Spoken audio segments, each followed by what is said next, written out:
큐티하는 여자 김양재 목사입니다. 오늘 큐티인 말씀은 출애굽기 21장 28절에서 36절까지입니다. 하나님 아버지, 삶의 작은 일에도 하나님의 뜻대로 순종하기 원합니다. 말씀에 주시옵소서. 듣겠습니다. 삶의 작은 일에도 하나님의 뜻대로 순종하려면 첫째, 하나님의 기준을 잘 알아야 합니다. 오늘 28절에 소가 남자나 여자를 받아서 죽이면 그 소는 반드시 돌로 쳐서 죽이고 임자는 형벌을 면한다고 합니다. 그런데 29절에서는 소가 본래 받는 버릇이 있고 그 임자가 경고를 받았는데도 단속하지 않아 소가 사람을 받아 죽이면 소는 물론 임자도 죽이라고 하네요. 주인이 소의 나쁜 버릇을 알고도 관리를 태만히 했다면 그만큼 받을 형벌이 크다는 것이지요. 우리도 그래요. 자녀의 문제를 알면서도 우리 아이는 원래 그래요. 방관하며 말씀대로 자녀를 양육하지 않는다면 그 부모가 나중에 받을 형벌이 크게 될 것임을 알아야 합니다. 30절 이유를 보니 소 주인이 생명의 대가로 속죄금을 내면 자기 생명만큼 구할 수 있다고 합니다. 소에 바쳐 죽은 자가 아들이든지 딸이든지 법규대로 소 주인에게 부과된다고 해요. 남종이나 여종이 죽었을 때도 마찬가지입니다. 하지만 종의 경우에는 은 33개를 내라고 하네요. 여러분, 은 30 하니까 감이 딱 오시죠? 유다가 예수님을 은 30, 수 한 마리 값에 팔았잖아요. 이는 예수님이 하나님의 어린 양이 되셔서 우리의 모든 죄악을 대신하는 속전이 되어주신 것을 뜻합니다. 그런데 창조주이신 예수님이 하필이면 종들의 속죄금과 같은 값에 팔리셨다는 게 이해가 되세요? 주님이 그만큼 낮아지셨다는 것입니다. 이 땅에 오실 때도 여인의 몸에 티끌처럼 낮아지신 주님이시잖아요. 주님은 우리를 죄에서 구원하고자 낮아지는 겸손의 본을 친히 보여주셨습니다. 그러므로 이 구속의 은혜를 아는 자는 자존심과 명예를 지키고자 스스로 높아지기보다 한 영혼의 구원을 위해 낮아집니다. 그것이 하나님의 기준대로 살아가는 삶입니다. 적용 질문입니다. 자녀를 어릴 때부터 하나님의 기준인 말씀으로 양육하고 있습니까? 자녀가 소처럼 들이받는 버릇이 있는 줄 알면서도 우리 아이는 원래 그러니까 차차 나아지겠지 하며 방관하고 있지는 않으세요? 나를 살리고자 낮아지신 주님처럼 한 영혼의 구원을 위해 내가 낮아져야 할 일은 무엇입니까? 삶의 작은 일에도 하나님의 뜻대로 순종하려면 둘째, 마음의 동기를 잘 살펴야 합니다. 33절 이유는 타인의 짐승에 손해를 입은 경우의 보상법이에요. 그런데 이렇게 하나님의 사건마다 구체적으로 법규를 정해주시는 이유가 무엇일까요? 사람이 그래요. 일일이 정해놓지 않으면 오리발 내밀기 십상이잖아요. 자기가 받은 피해만큼 공정하게 복수하는 사람도 거의 없습니다. 인간의 본성이 한 대 맞았으니까 나도 한 대만 때려야지 이렇게 넘어가는 사람이 없다는 거예요. 한 대 맞으면 더 때리면 더 때렸지. 그래서 어제도 우리가 살펴보았지만 눈에는 눈, 이에는 이라는 동해보복법이 성경에서는 공정성에 관한 말씀이지요. 33절, 34절에 보니 사람이 구덩이를 열어두거나 구덩이를 파고 덮지 않아서 소나 나귀가 빠지면 그 구덩이 주인이 짐승의 임자에게 잘 보상해야 한다고 합니다. 물이 귀한 가나안 지역에서는 인공적으로 판 이런 우물이 매우 값진 재산이었어요. 대개 그 깊이가 깊어서 구덩이 주인은 우물 입구를 넓은 들판이나 나무 판자 등으로 덮어두어야 했죠. 그런데 주인이 게을러서 구덩이를 열어두는 바람에 소나 나귀가 빠지면 마땅히 구덩이 주인이 그 손해를 보상해야 한다는 것이지요. 물론 주인의 단순한 실수로 그런 일이 일어날 수도 있겠지요. 하지만 나의 게으름과 부주의로 남이 손해를 입었는데도 죄책감을 전혀 느끼지 못한다면 그야말로 화인 맞은 양심이 아닐 수 없습니다. 또 35절에 보니 소끼리 싸우다가 한 소가 죽으면 살아있는 소를 팔아 나누고 죽은 소도 반으로 나누라고 해요. 36절에서는 본래 받는 버릇이 있는 소를 주인이 단속하지 않는 경우엔 주인은 소를 소로 갖고 죽은 것을 차지한다고 합니다.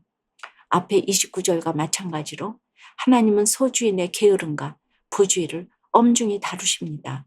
그런데 다시 35절을 가만히 살펴보니 소가 살든 죽었든 똑같이 나누니까 죽은 소주인이 좀 억울할 법도 하지 않나 싶네요. 누구보다도 공정하신 하나님이 왜 이런 기준을 정하신 걸까요? 문제는 동기입니다. 살아있는 소의 주인에게는 고의성이 없었잖아요. 이 모든 게 우리가 공동체 안에서 살다 보면 충분히 생길 수 있는 일이라는 것이지요. 그래서 이 산소의 주인에게 일방적인 책임을 묻지 않고 양쪽 다 함께 손해를 감당하게 한 것입니다. 이처럼 하나님은 우리의 동기가 사람을 살리는 데 있는지, 일도 손해보지 않겠다는 욕심에 있는지 다 지켜보고 계십니다. 적용 질문입니다. 나의 게으름과 부주의 때문에 가족과 지체에게 손해를 끼친 적이 있습니까? 상대가 고의성이 없음에도 불구하고 내가 손해봤다는 이유로 누군가에게 무거운 짐을 지운 적은 없나요? 소처럼 들이받으며 방황하는 아들을 통해 사랑 없고 무심한 엄마임을 회개하게 되었다는 한 집사님의 큐티인 묵상 간증입니다. 저희 가정은 남편이 사기를 당하고 보증선 것이 잘못돼 많은 빚을 지게 되었어요. 저도 빚을 갚고자 어린 두 아들을 집에 남겨둔 채 정신없이 돈을 벌러 다녔지요. 그러던 어느 날 큰아들 학교에서 연락이 왔어요. 아들이 친구들과 싸우다가 유리창을 깼다는 거예요. 그리고 어떤 날은 친구들과 패싸움을 해서 교복에 피를 묻혀오기도 했어요. 저는 29절에 들이받는 버릇이 있는 소처럼 계속 방황하는 아들을 보며 걱정은 좀 되었지만 사춘기 남자아이니까 저러다 말겠지 하고 그냥 넘어갔어요. 그런데 얼마 후에 아들이 친구들과 함께 후배의 돈을 빼앗고 때리는 사건이 일어났어요. 결국 그 일로 저를 비롯한 가해 학생 부모들이 교무실에 소집되었답니다. 그런데 피해 학생 부모님의 진술서를 보니 아들의 죄목이 폭행, 협박, 금품갈취 등이라고 쓰여 있었어요. 저는 그 단어들을 보는 순간 정신이 아득해지고 하염없이 눈물이 흘렀어요. 그제야 그동안 빨리 빚을 갚아 아들을 좋은 학교에 보내야 한다고만 생각했지 아들이 아프고 외롭다고 하는 소리에는 귀 기울이지 않은 무심한 엄마임을 회개하게 되었어요. 그날 저는 피해 학생 부모님에게 무릎을 꿇고 눈물로 용서를 구했고 아들에게는 엄마가 잘못했어 라고 사과했어요. 이후 아들은 방황을 멈추고 공동체에 속해 신앙생활을 잘 했답니다. 지금은 예전에 자신처럼 방황하는 청소년들을 지도하는 일을 하며 믿음의 가정을 꾸렸고요. 돈밖에 모르던 저를 아들의 방황을 통해 엄마의 자리로 돌아오게 해주시고 삶의 자리에서 말씀대로 순종할 수 있도록 인도해 주신 하나님 감사해요. 저의 적용은 아들에게 고맙다고 자주 표현하겠습니다. 방황하는 자녀를 둔 지체들에게 무심한 엄마였던 저의 죄와 연약함을 나누겠습니다. 입니다. 삶의 작은 일에도 그 마음을 알기 원하네. 그 길, 그 좁은 길로 가기 원하네. 우리가 삶의 작은 일에도 하나님의 마음을 알아 그분의 뜻대로 순종하기 위해서는 하나님의 기준, 즉 말씀을 잘 알아야 합니다. 하나님의 마음을 아는 자는 나를 살리고자 낮아지신 주님처럼 한 영혼의 구원을 위해 기꺼이 낮아집니다. 삶의 작은 일에도 순종하려면 우리 마음의 동기를 잘 살펴야 합니다. 사람은 겉으로 나타난 결과로 판단하려고 하지만 사람의 마음을 모두 아시는 하나님은 우리 마음의 동기를 보시고 그에 따라 판단하시기 때문입니다.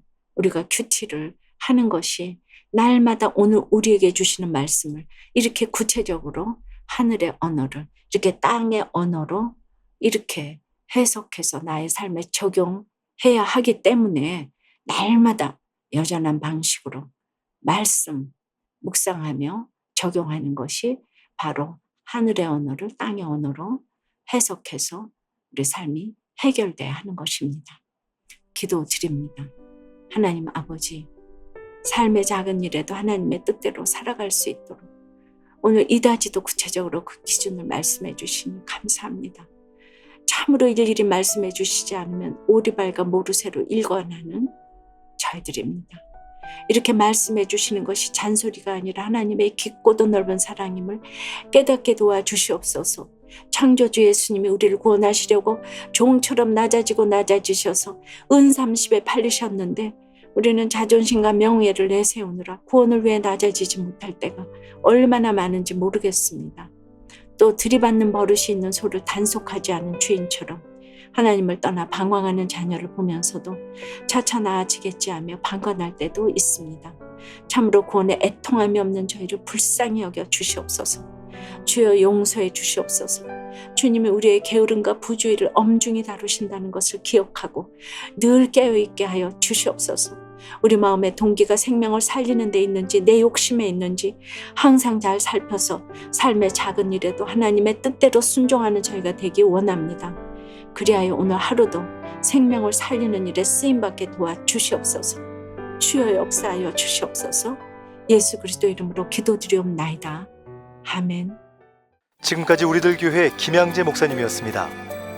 큐티에 도움받기 원하시는 분들은 QTM 홈페이지 qtm.or.kr 또는 유튜브에서 QTM을 검색하시면 도움받을 수 있습니다.